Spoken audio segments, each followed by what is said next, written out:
बारामती स्वाभिमानी शेतकरी संघटनेची राज्य कार्यकारिणी बैठक आज 22 जूनला पार पडली। स्वाभिमानी शेतकरी संघटनेचे अध्यक्ष राजू शेट्टी हे उपस्थित होते। यावेळी बोलताना जातीय ध्रुवीकरण करून मूळ प्रश्नांपासून लोकांना दूर ठेवलं जात आहे असं राजू शेट्टी म्हणाले।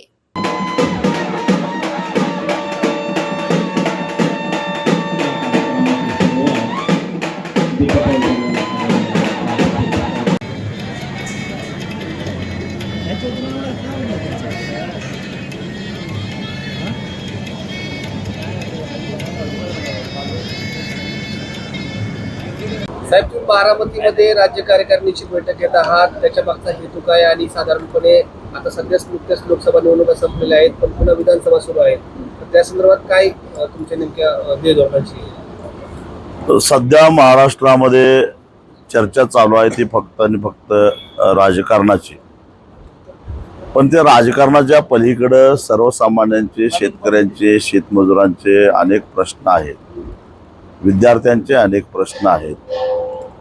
नवीन शैक्षणिक वर्ष सुरू झालेलं आहे, परंतु अनेक ठिकाणी विद्यार्थ्यांना फी भरलेलं आहे म्हणून ॲडमिशन नाकारले जात आहेत। डोनेशनसाठी विद्यार्थ्यांना वेटीस धरलं जात आहे।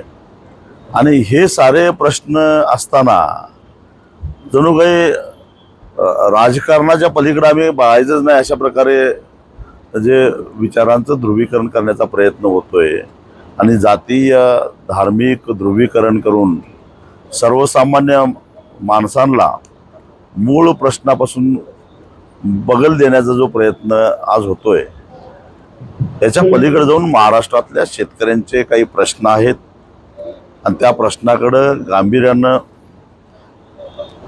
बघण्याची आवश्यकता आहे। हा हेतू ठेवून आज आम्ही स्वाभिमानी शेतकरी संघटना आणि स्वाभिमानी पक्षाची राज्य कार्यकारिणीची बैठक बारामतीमध्ये आयोजित केली आहे।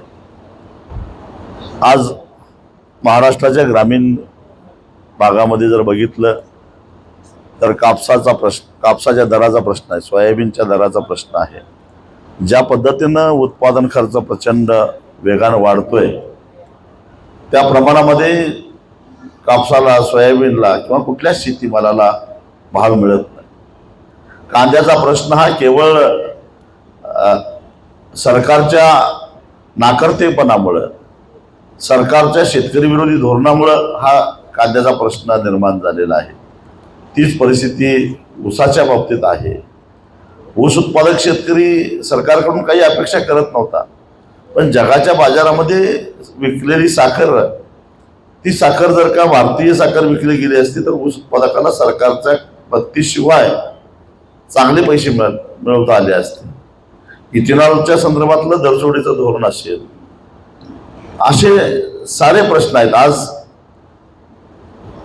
खरं तर महाराष्ट्रामध्ये जी काही धरणं झाली, त्या धरणामध्ये जे पाणी आहे ते शेतकऱ्यांच्या मालकीचं, कारण ती धरणं शेतकऱ्यांना, तिथल्या स्थानिकांना बेदखल करून, त्यांना तिथून उच्चाटन करून ती धरणं बांधली गेली। त्याच्या खाली गावं, जमिनी सगळ्या बुडल्या आणि ज्यांचं पुनर्वसन करायचं होतं त्यांना जमिनी शेतकऱ्यांनीच दिलेल्या होत्या। म्हणजे खऱ्या अर्थानं धरणातलं पाणी आणि धरणामध्ये तयार होणारी वीज ही शेतकऱ्यांच्या मालकीची असली पाहिजे। पण आज चित्र असं दिसतंय की धरणामध्ये तयार होणारी वीज ही 40 ते 50 पैसे युनिटनं तयार होत असताना ती वीज आज शेतकऱ्याला मिळत नाही। ते पाणी जे काही नदीतून वाहत जातं किंवा कालव्यातून येतं, त्या पाण्याचे 10 पटीने दर वाढवलेले आहेत। काय कारण काय? आणि मग अशा पद्धतीनं शेतकऱ्याला शेती करताच येऊ नये अशा प्रकारची धोरणं राबवली जात असताना विकासाच्या नावाखाली सुरत चेन्नई महामार्ग असेल किंवा शक्तीपीठ महामार्ग असेल, अशा अनेक महामार्गाला शेतकऱ्यांच्या जमिनी अक्षरशः वरबाडून घेतल्या जात आहेत। त्यासाठी कायद्यामध्ये बदल केला जातो आहे आणि हे सारे जे काही मूलभूत प्रश्न आहेत शेतकऱ्यांचे, स्थानिकांचे, त्या प्रश्नाकडे कुणाचंच लक्ष नाही। तेव्हा या संदर्भामध्ये स्वाभिमानी शेतकरी संघटनेला काही ठोस भूमिका घेऊन महाराष्ट्रामध्ये निर्णायक अशी भूमिका घेऊन एक वेगळा लढा उभा करण्याची आवश्यकता आहे। त्या हेतूनं काही निर्णय घेण्यासाठी म्हणून ही राज्य कार्यकारिणी आज बारामतीमध्ये आम्ही बोलवलेले आहे. आता सध्या लोकसभेमध्ये महायुतीची पिछाड झालेली आहे आणि या पार्श्वभूमीवर शेतकरी कर्जमाफी हा मुद्दा एक पुढे येऊ लागलेला आहे. संपूर्ण शेतकऱ्याच्या डोक्यावर प्रचंड कर्ज वाढलेलं आहे. शेतकऱ्यांची वीज बिलं थकीत आहेत, अर्थात ती अशीच त्यांच्यावर लादलेली आहेत. कारण एकही मीटर शेतकऱ्यांच्या मोटरीवरचं चालू नाही आणि शेतकऱ्याने न वापरलेलं वीज ही तुम्ही वापरलेली आहे अशा पद्धतीनं वीज बिलं शेतकऱ्यांच्यावर थोपवली गेली आहेत. सत्यशोधन समितीमध्ये हे स्पष्ट झालेलं आहे, 4 वर्षापूर्वी स्पष्ट झालेलं आहे. आणि त्यामुळं पोकळ अशी थकबाकी शेतकऱ्यांच्या नावावर वीज बिलाची दिसते आहे. वीज बिल असेल, त्याचबरोबर कर्ज असेल. महाराष्ट्रामध्ये दुधाचे दर अतिशय खाली गेलेले आहेत. शेतकऱ्याच्या दुधाचा उत्पादन खर्च 30 रुपयापेक्षा जास्त आहे आणि आज 25 आणि 26 रुपयानं शेतकऱ्याला दूध विकण्याची वेळ आलेली आहे. हे सारे जे प्रश्न आहेत, या प्रश्नावर ठोस काही भूमिका कोणी घ्यायला तयार नाही आणि त्यामुळं ज्यांना सत्ता प्राप्त करायची आहे त्यांना या बाबतीत काय करणार आहोत त्याचा ठोस कार्यक्रम शेतकऱ्यासमोर ठेवावा लागेल. अन्यथा शेतकरी त्यांना दारात उभं करून देणार नाहीत आणि त्या संदर्भामध्ये सुद्धा या कार्यकारिणीमध्ये चर्चा करून आम्ही काही मागण्या करणार आहोत. आम्ही आतापर्यंत बघितले स्वाभिमानी शेतकरी संघटना रस्त्यावरती उतरून शेतकऱ्यांसाठी लढत होती. आता तुम्ही सांगताय जे प्रश्न सांगताय ते तुम्ही बैठकीत मांडणार आहात आणि मग पुढची दिशा ठरवणार आहात. तोपर्यंत वेळ जात नाही असं होत नाही, वाटत नाही तुम्हाला? 1 दिवसाला लगेच वेळ गेली नाही, कारण गेल्या अनेक दिवसापासून दुधाचा प्रश्न असेल, तुमचे आंदोलन म्हणजे एकेकाळी राज्य सरकार आंदोलन ही चालूच आहेत. निर्णय घ्यायला भाग पडायची, पण तुम्ही विखुरला गेलात का असा प्रश्न निर्माण होतो. त्याला काही अंशी महाराष्ट्रातला शेतकरी सुद्धा जबाबदार आहे. ज्या ताकदीनं संघटनेला ताकद त्याला पाहिजे होती त्या ताकदीनं मिळालं नसल्यामुळं आम्ही आमच्या परीनं प्रयत्न करतो आहोत. स्वाभिमानी शेतकरी संघटनेची भूमिका याला कारणीभूत आहे असं वाटत नाही? असं काही नाही आहे. स्वाभिमानी शेतकरी संघटना योग्य दिशेनेच चाललेली आहे. ती काही भरकटत नाही किंवा राजकारणाच्या मागे राखलेलं नाही आणि म्हणूनच आम्ही आमच्या स्वतःची अशी दिशा ठरवली. डोक्यात दुसरा काही विचार नाही आहे. तो आज निर्णय घेतो ना आम्ही, जर चर्चा तरी करतो. तुम्ही आधी कार्यकारिणीच्या आधी मला प्रश्न विचारताय. साधारणपणे MSPच्या बाबतीत सुद्धा सरकारचं धोरण थोडंसं कमी पडतं. याच्या संदर्भात स्वाभिमानी शेतकरी संघटना 100% MSPच्या बाबतीत सरकारचं धोरण हे चुकलेलं आहे, कमी पडते आहे. काही पिकामध्ये एकदम 501 न वाढ करायची, काही पिकामध्ये 117 रुपयानं वाढ करायची. याला लॉजिक काय आहे? उत्पादन खर्च सगळ्यांचाच वाढला तर सगळ्यांचाच उत्पादन खर्च वाढतोय म्हणजे ही काय ऍडजस्टमेंट आहे का?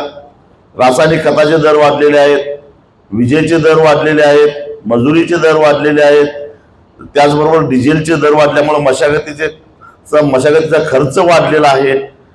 आणि अलीकडच्या काळामध्ये कुठलीही वस्तू शेतकऱ्यांनी विकत घेतली तर त्याला 12 पासून 18% GST भरावा लागतो. तो अतिरिक्त बोजा शेतकऱ्यांच्यावर आहे आणि त्या मानानं कृषी मूल्य आयोगानं नेमका कशाचा हिशोब केला, कसा उत्पादन खर्च काढला आणि उत्पादन खर्च काढत असताना मग ही तफावत का 500 म्हणजे याचा अर्थ पूर्वी तिचं MSP ठरवत असताना चुकीची ठरवली होती का? आता तिची दुरुस्ती केली का? 117 रुपये वाढवली, त्याचं लॉजिक काय? आणि म्हणून हे जे सारे प्रश्न आहेत या प्रश्नाकडे राजकीय प्रश्न म्हणून किंवा एक राजकीय सोय म्हणून MSP बघू नका. तर आमचं असं म्हणणं आहे की एकतर शास्त्रशुद्ध पद्धतीनं शेतकऱ्याचा उत्पादन खर्च काढा, त्याचा हमीभाव निश्चित करा आणि तो हमीभाव कायदा करून त्याला मिळेल याची व्यवस्था करा. हमीभावाचा कायदा संसदेमध्ये मंजूर होणं गरजेचं आहे. आज काय होतं, सरकार हमीभाव जाहीर करताना गप्प बसतं.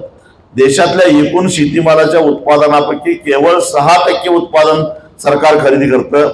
म्हणजे 94% उत्पादनं ही बाजारामध्ये विकावी लागतात आणि बाजारामध्ये विकल्यानंतर त्याला हमीभाव मिळेल याची शाश्वती नाही आहे. बऱ्याच 90% वेळा हमीभावापेक्षा कमी किमतीमध्ये शेतकऱ्याला आपला माल विकावा लागतो. जसं कामगारांना संरक्षण देण्यासाठी किमान वेतन कायदा केला गेला आणि सरकारनं निश्चित केलेलं वेतन देणं हे अनिवार्य केलं, त्याच पद्धतीनं सरकारनं जाहीर केलेला हमीभाव हा अनिवार्य केला पाहिजे आणि त्याच्यापेक्षा कमी किमतीमध्ये कोणालाही शेतीमाल खरेदी करता येणार नाही. असा कायदा जेव्हा होईल तेव्हा देशातल्या 100% उत्पादनांना हमीभाव मिळेल आणि तो कायदा करण्यासाठी आम्ही देश पातळीवर सगळ्या संघटना एकत्रित येऊन लढा करतोय.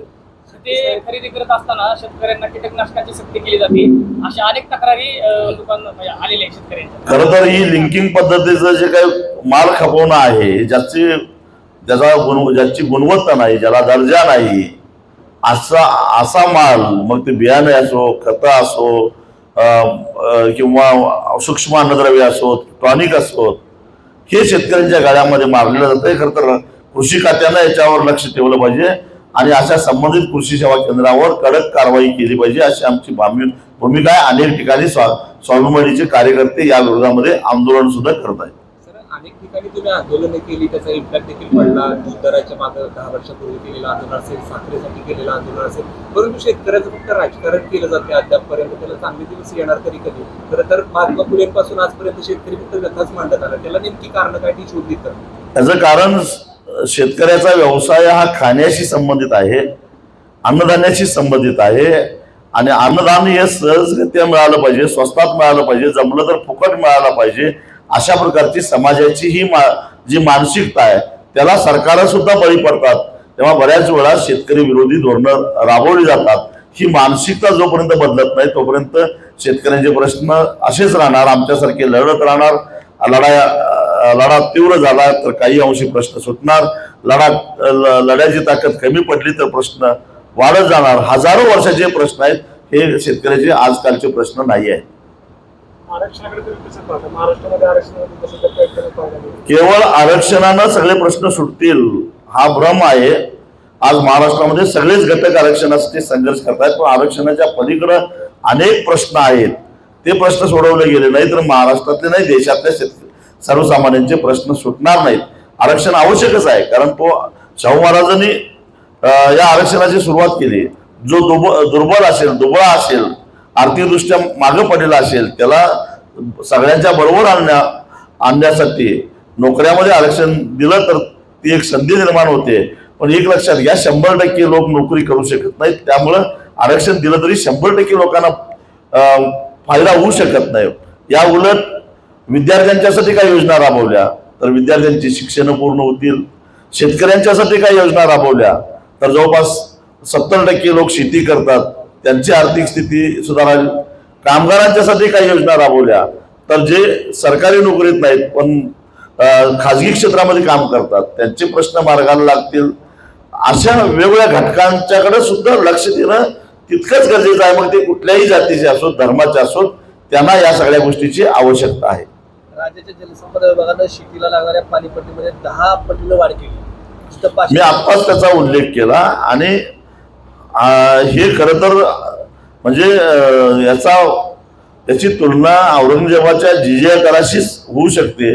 आताच मी सांगितलं की धरणाला जमिनी आमच्या गेल्या, ज्यांच्या जमिनी धरणाला गेल्यात त्यांच्या पुनर्वसनासाठी जमिनी आम्हीच दिल्या आणि मग या पाण्यावर अधिकार सांगणारं सरकार कोण? ही जी धरणं आहेत त्या धरणातून जी वीज निर्मिती झाली आहे त्या वीज निर्मितीतून सगळ्या धरणांचे पैसे फिटलेले आहेत. मग 10 पटींना पाणीपट्टी वाढ करायचं कारण काय? शेतकऱ्यांनी आपली जमीन घाण ठेवून पाणी लिफ्ट करून नदीतून 20-20 किलोमीटर एवढ्या लांब नेलेलं आहे. त्यासाठी जी काही कर्ज काढली ती शेतकऱ्यांनी स्वतः फेडलेली आहेत. मग त्या पाण्यावर अधिकार सांगण्याचा सरकारला कसा अधिकार प्राप्त होतो? असं आमचं म्हणणं आहे. हे 10 पट आम्ही देणार नाही. या जलसंपत्ती प्राधिकरणानं याचा पुनर्विचार करावा, अन्यथा एक दिवस आम्हाला या प्राधिकरणावर हल्लाबोल करावा लागेल.